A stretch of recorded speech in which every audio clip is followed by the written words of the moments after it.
ધોરણ 11 ચેપ્ટર 3 સ્વાધ્યાય નંબર 3.9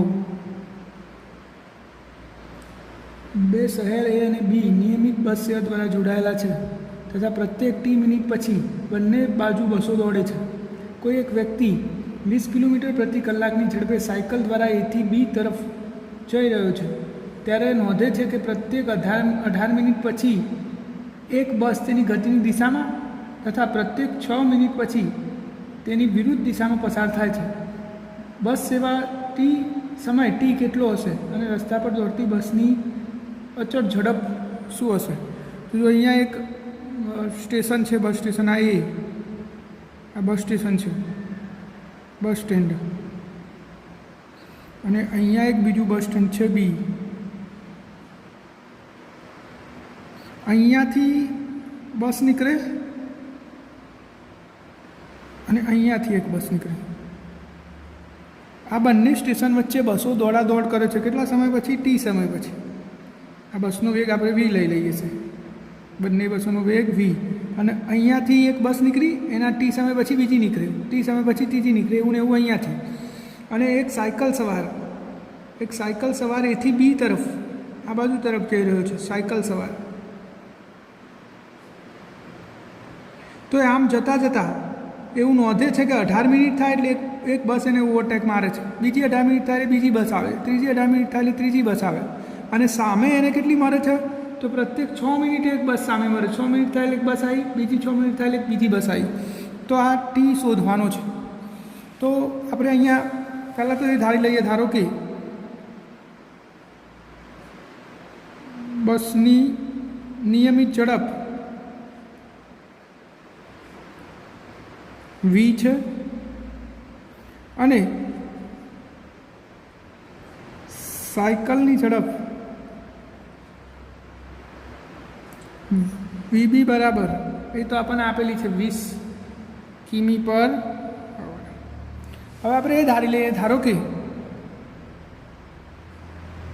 પ્રત્યેક ટી મિનિટ બાદ, મિનિટમાં લઈએ છીએ યાદ રાખજો, ટી મિનિટ બાદ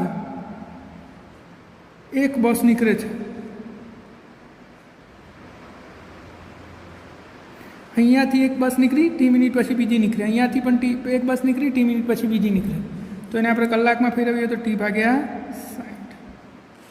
હવે આ સાયકલ સવાર આ દિશામાં જાય છે અને બસ એની પાછળથી આવે, તો એથી બી તરફની દિશાનો સાપેક્ષ વેગ શું થશે?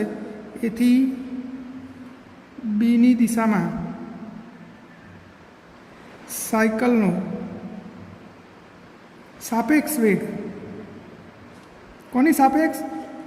સાયકલનો નહીં, બસનો ની દિશામાં બસનો સાપેક્ષ વેગ. કોની સાપેક્ષમાં? સાયકલની. તો શું થશે? દિશામાં છે એટલે સાપેક્ષ વેગ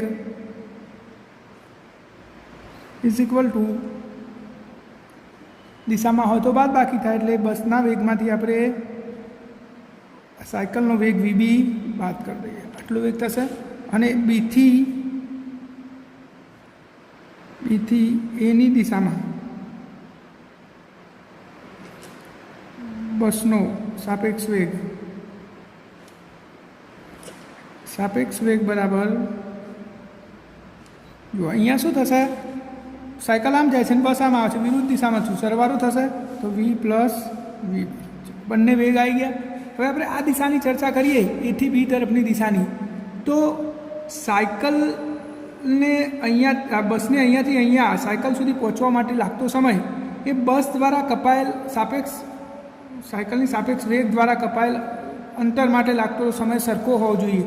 એટલે જો બસના સાપેક્ષ વેગ વડે કપાયેલ અંતર બરાબર, તો આપણે અહીંયા સૂત્ર વાપરીએ, વેગ ઝડપ બરાબર અંતર ભાગ્યા સમય.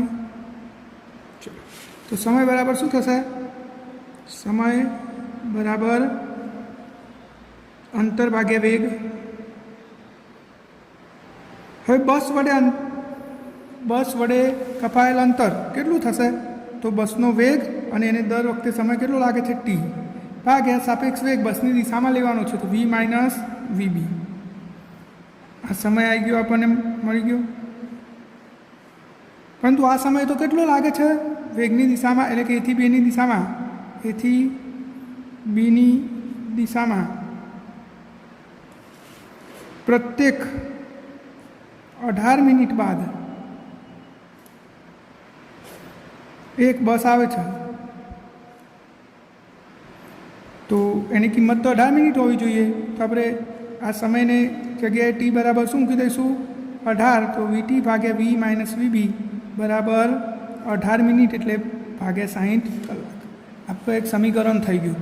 અને આપણે કિંમતો મૂકી દઈએ તો જો વીની કિંમત છે 20 ઇન્ટુ ટી ભાગ્યા વી માઇનસ 20,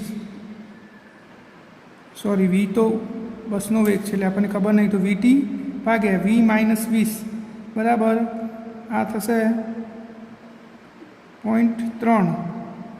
તો વીટી બરાબર 0.3 અંશમાં વી માઇનસ 20. આ સાયકલની ગતિની દિશામાં આપણે આ એક સમીકરણ શોધ્યું, સમીકરણ 1. હવે આપણે સાયકલની વિરુદ્ધ દિશામાં પણ આવું ગણી લઈએ. તો સાયકલની ગતિની વિરુદ્ધ દિશામાં, તો સાયકલની ગતિની વિરુદ્ધ દિશામાં સાપેક્ષ વેગ કેટલો હતો? વી પ્લસ વીબી. તો હવે સમય બરાબર અંતર એટલે વીટી, બસ વડે ટી સમયમાં કપાયેલું અંતર ભાગ્યા સાપેક્ષ વેગ એટલે વી પ્લસ વીબી. અને વિરુદ્ધ દિશામાં લાગતો સમય, વિરુદ્ધ દિશામાં લાગતો સમય તો એ તો આપેલો છે આપણને, કેટલો છે સમય? બરાબર 6 મિનિટ. 6 મિનિટ એટલે 6 ભાગ્યા 60. આપણે એ કિંમત આમાં મૂકી દઈએ તો વીટી ભાગ્યા વી પ્લસ વીબી બરાબર સમયની જગ્યાએ 6 ભાગ્યા 60. 6 ભાગ્યા 60 એટલે 0.1 થાય. તો વીટી બરાબર 0.1 વી પ્લસ વીબી. આ સમીકરણ 2 થઈ ગયું. આપણે સમીકરણ 1 એ વીટી છે, સમીકરણ 2 એ વીટી છે. જો સમીકરણ 1 શું છે? વીટી. અને અહીંયા સમીકરણ 2 શું છે? વીટી. તો બંને સરખાઈ દઈએ તો અહીંયા લખી દઉં સમીકરણ 1 અને 2 સરખાવતા. ચાલો આપણે 2 સમીકરણ સરખાઈ દઈએ તો પેલું શું હતું? વીટી બરાબર 0.3 વી માઇનસ વીબી હતું, અને આ 0.1 વી પ્લસ વીબી છે. તો આપણે વીબીની કિંમત તો જાણીએ છે, તો જુઓ અહીંયા 0.3 V minus 0.3 VB is equal to અહીંયા 0.1 વી પ્લસ 0.1 વીબી. હવે વીબીની કિંમત આપણને ખબર છે 20 છે, તો કિંમત મૂકી દઈએ તો 0.3 વી માઇનસ 0.3 ગુણ્યા 20 બરાબર 0.1 વી પ્લસ 0.1 20. તો 0.3 વી માઇનસ 6, અહીંયા 0.1 વી પ્લસ 2. તો આ 0.1 ને આપણે આ બાદ લાવીએ તો 0.3 વી માઇનસ 0.1 વી બરાબર આ 6 ને પેલા બાદ લઈ જઈએ તો 6 ને 2 8. તો આ થયા 0.2 વી બરાબર 8. તો વી બરાબર 8 ભાગ્યા 0.2 બરાબર, તો વી બરાબર 40 કિમી પર અવર. આટલો વેગ આવ્યો બસનો વેગ. શું આવ્યો? આપણે ધારો તો વી બસનો વેગ અને એનો જવાબ શું આવ્યો? 40. હવે આપણે આ વીની કિંમત ગમે તે એક સમીકરણમાં મૂકી દઈએ તો આ કિંમત સમીકરણ 2માં મૂકતા વીની કિંમત કેટલી આવી? 40. ટી એમના એમ બરાબર 0.1 વીની કિંમત 40 પ્લસ વીબીની કિંમત 20. તો 40 ટી બરાબર આ 60 થયા, 60 ગુણ્યા 0.1 એટલે 6. તો ટી બરાબર 6 ભાગ્યા 40 કલાક. મિનિટમાં ફેરવવું હોય તો આને 60 વડે ગુણવું પડે. તો ટી બરાબર 6 ભાગ્યા 40 ગુણ્યા 60.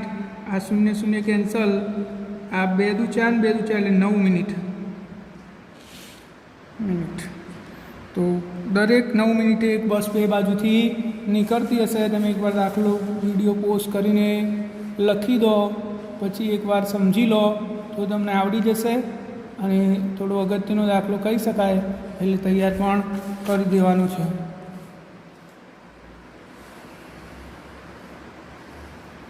ઓકે, હવે આપણે જોઈએ 3.27.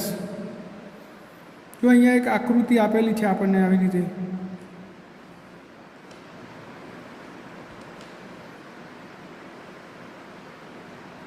વી વિરુદ્ધ ટીનો આલેખ છે, એટલે કે ઝડપ વિરુદ્ધ સમયનો. અને અહીંયાનું મૂલ્ય છે 12 મીટર પર સેકન્ડ, અને આ 5 સેકન્ડ, અને આ 10 સેકન્ડ, આ 0 સેકન્ડ. આવો આપણને આલેખ આલેલો છે. તો આપણે શોધવાનું છે ટી બરાબર 0 થી ટી બરાબર 10 સેકન્ડ માટે કણની સરેરાશ ઝડપ, અને ટી બરાબર 2 સેકન્ડથી 6 સેકન્ડ માટે કપાયેલ અંતર. આટલું આપણે શોધવાનું છે. તો સૌથી પહેલાં આપણે ગતિને સમજી લઈએ. તો જો 0 થી 5 સેકન્ડ સુધી વેગ વધે છે, એટલે આ પ્રવેગી ગતિ કહેવાય. અને 5 સેકન્ડથી 10 સેકન્ડ માટે વેગ ઘટીને શૂન્ય થાય છે, એટલે આ કઈ ગતિ કહેવાય? પ્રતિપ્રવેગી ગતિ કહેવાય. વેગ વધતો હોય તો પ્રવેગી, અને વેગ ઘટતો હોય તો પ્રતિપ્રવેગી. તો આટલી તો આપણને ખબર પડી ગઈ. હવે આપણને શું કીધું છે? ટી બરાબર 0 થી ટી બરાબર 10 સેકન્ડ માટે કપાયેલ અંતર. અને આપણે અગાઉ ભણી ગયા છીએ. શું ભણી ગયા છીએ? કે વી વિરુદ્ધ ટી વડે, વી વિરુદ્ધ ટીના આલેખ વડે ઘેરાયેલ ક્ષેત્રફળ શું આપે? કાપેલ અંતર આપે છે. અમે તમને લખવાનું પણ કીધું હતું ચોપડામાં, કાપેલ અંતર આપે છે. આ એક વાત. બીજું શું? વી વિરુદ્ધ ટીના આલેખનો ઢાર એ પ્રવેગનું મૂલ્ય આપે. તો અહીંયા આપણે વી વિરુદ્ધ ટીના આલેખનું ક્ષેત્રફળ શોધીએ છીએ, તો એ આપણને શું આપશે? અંતર. તો 0 થી 10 સેકન્ડ માટે કાપેલ અંતર બરાબર શું થાય? ક્ષેત્રફળ. કોનું? આ 0 થી શરૂ કરીને 10 સુધીનું, એટલે આખા ત્રિકોણનું. એ આખા ત્રિકોણનું ક્ષેત્રફળ આપણને શાનું મૂલ્ય આપશે? 10 સેકન્ડમાં કાપેલું અંતર. તો 10 સેકન્ડમાં કાપેલું અંતર બરાબર આખા ત્રિકોણનું ક્ષેત્રફળ 1/2 પાયો ગુણ્યા વેધ. 1/2 પાયો કેટલો છે? આ પાયો કહેવાય 10, અને વેધ કેટલો છે? આ વેધ કહેવાય કેટલો? 12. તો 5 12 × 60 મીટર. તો કદાચ 0 થી 10 સેકન્ડમાં કેટલું અંતર કાપ્યું હશે? 60 મીટર અંતર કાપ્યું હશે. તો આપણે એક વસ્તુ શોધી દીધી.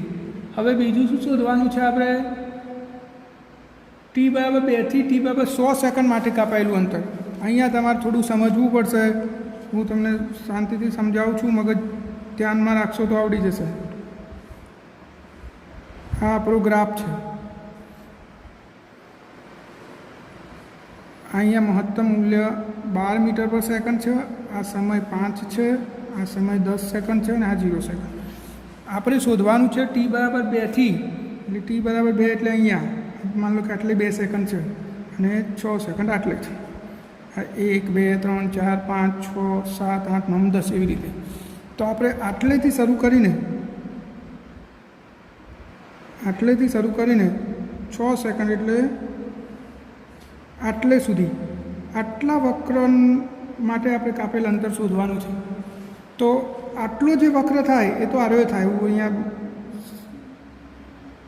લીટીઓ દૂર દઉં તો તમને ખબર પડશે કે આટલો વક્ર થાય. આટલું ક્ષેત્રફળ આપણે શોધવું પડે. હવે આટલું ક્ષેત્રફળ શોધવું હોય તો અહીંયા તો આકાર નિશ્ચિત નહીં, એટલે આપણે ત્રિકોણમિતિ સૂત્રનો ઉપયોગ નહીં કરી શકીએ. તો આપણે શું કરીશું? આખા ત્રિકોણનું ક્ષેત્રફળ તો આપણી જોડે છે, એમાંથી એક આ નાનો ત્રિકોણ 1 નંબરનો અને આ 2 નંબરના ત્રિકોણનું ક્ષેત્રફળ બાદ કરી દઈએ તો આપણને વચ્ચેના ભાગનું મળી જાય. તો આપણે શોધવું શું પડશે? 1 નંબરનું ક્ષેત્રફળ અને 2 નંબરનું ક્ષેત્રફળ. હવે 1 નંબરનું ક્ષેત્રફળ શોધવું હોય તો એનો પાયો અને એનો વેધ ખબર હોવી જોઈએ. તો પાયો તો ખબર છે 2, પણ આપણને વેધ ખબર નહીં, એટલે કે આ વેગનું મૂલ્ય ખબર નથી. આપણે આ શોધવું પડશે. અને હું એ બિંદુ કહી દઉં અને આને બી બિંદુ કહી દઉં. તો એ અને બી આગળ આપણે વેગ શોધવો પડશે. તો અને આને આપણે સી બિંદુ કહી દઈએ. તો જો ઓસી રેખાનો ઢાર, આ ઓસી જે રેખા છે એનો ઢાર શાનું મૂલ્ય આપશે? ઓ થી સી સુધી ગતિ અચળ પ્રવેગી છે. અચળ પ્રવેગી વેગ વધતો જાય છે એટલે અચળ પ્રવેગી છે. અને અચળ પ્રવેગીમાં દરેક બિંદુ આગળ પ્રવેગ શું હોય? સમાન હોય. તો આપણે આનો પ્રવેગ શોધી દઈએ.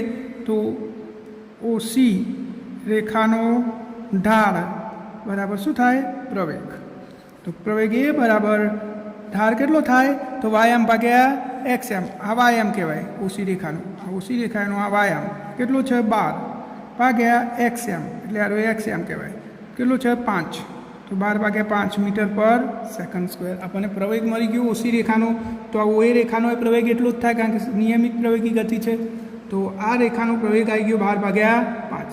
હવે આજે આપણે અહીંયા વી શોધવો છે, તો અચળ પ્રવેગી ગતિનું સમીકરણ વાપરીએ તો વી બરાબર v0 પ્લસ at.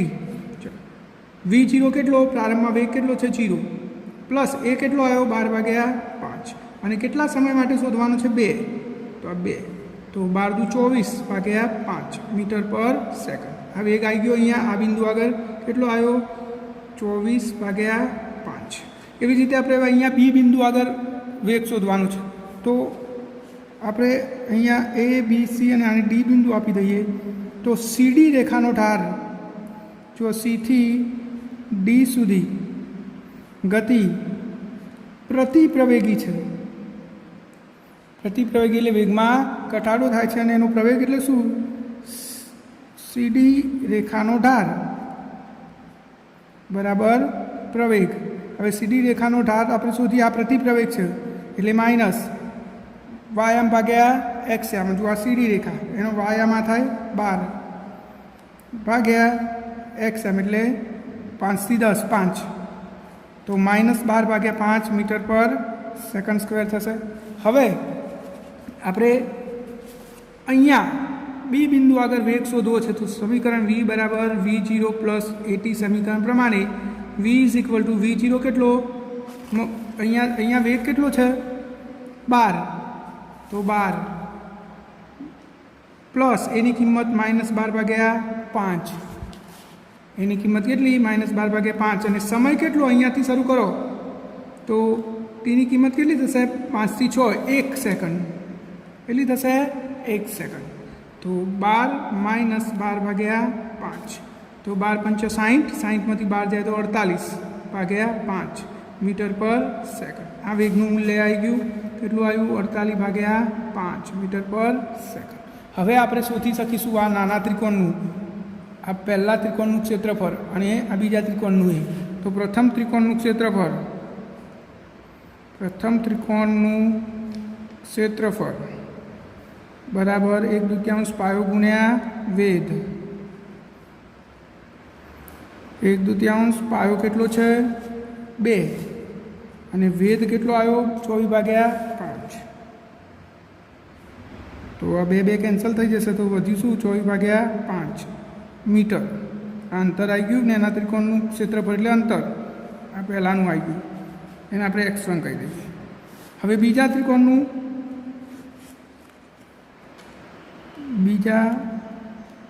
ત્રિકોણનું ક્ષેત્રફળ બરાબર અંતર, તો અંતર x2 બરાબર 1/2 પાયો કેટલો છે બીજા ત્રિકોણનો 6 થી 10 એટલે 4, અને વેધ કેટલો 48 ભાગ્યા 5, 48 ભાગ્યા 5, તો આ 2 48 × 96 ભાગ્યા 5, આ x2 આટલા મીટરમાં આવ્યો. તો જો આ નાના ત્રિકોણનું ક્ષેત્રફળ આવ્યું 24 ભાગ્યા 5, અને આનું આવ્યું 96 ભાગ્યા 5. તો બે નાના ત્રિકોણનું કુલ ક્ષેત્રફળ, તો નાના ત્રિકોણનું કુલ ક્ષેત્રફળ બરાબર કુલ અંતર બરાબર કુલ અંતર. તો કુલ અંતર કેટલું થશે તો 24 ભાગ્યા 5 વત્તા 96 ભાગ્યા 5. 24 ને 96 કેટલા થાય 120 ભાગ્યા 5. 120 ભાગ્યા 5 એટલે 24 મીટર. આ શું આવ્યું આ નાના ત્રિકોણનું અને આ નાના ત્રિકોણ આ બંનેનું કુલ ક્ષેત્રફળ આવ્યું. હવે આખા ક્ષેત્રફળમાંથી આ બે ત્રિકોણનું ક્ષેત્રફળ બાદ કરીએ તો આપણને મળી જાય t બરાબર 2 થી t બરાબર 6 સેકન્ડ માટે કાપેલ અંતર બરાબર આખા ત્રિકોણનું ક્ષેત્રફળ કેટલું હતું 60. આપણે પહેલાં શોધ્યું આ 60. એમાંથી આખા ત્રિકોણના ક્ષેત્રફળમાંથી આપણે આ બંનેનું ક્ષેત્રફળ બાદ કરી દઈએ 24, તો જવાબ થશે 36 મીટર. તો આપણો જવાબ આવી ગયો 36 મીટર. તો તમે આ દાખલો પણ પોઝ કરીને જોઈ લો અને પછી લખી લેવાનો છે. હા, આપણને બંને માટેની સરેરાશ ઝડપ પણ શોધવાનું કીધું છે. તો સરેરાશ ઝડપ કેટલી છે? તો આપેલી જ છે 12 મીટર પર સેકન્ડ. હવે સ્વાધ્યાયમાં માત્ર ગ્રાફવાળા દાખલાઓ જે છે સમજવા માટેના એ જ બાકી છે, જે તમારે જાતે ઘરે કરવાના છે. અને એ ગણીને 2 દિવસમાં મને વોટ્સઅપ કરવાનું. ના આવડે તો અહીંયા સ્કૂલ પર આવીને એ દાખલાઓ શીખી લેવાના. માત્ર ગ્રાફવાળા દાખલાઓ જ મેં બાકી રાખ્યા છે, જે તમને આવડે એવા છે. એટલા માટે તમે ઘરે ટ્રાય કરો. ના આવડે તો હું એનો વિડીયો બનાવીને મૂકી દઈશ, પણ 2 દિવસ હું તમને આપું છું. 2 દિવસ સુધી તમે પ્રેક્ટિસ કરો. સ્વાધ્યાયમાં જે ગ્રાફવાળા દાખલા છે એટલા જ બાકી છે, જે પરીક્ષામાં પૂછાતા નથી. તો એટલા તમારે ઘરે પ્રેક્ટિસ કરવાના. આ ચેપ્ટર અહીંયા આપણે પૂરું કરીએ છીએ. હવે આપણે ચોથું ચેપ્ટર શરૂ કરીશું.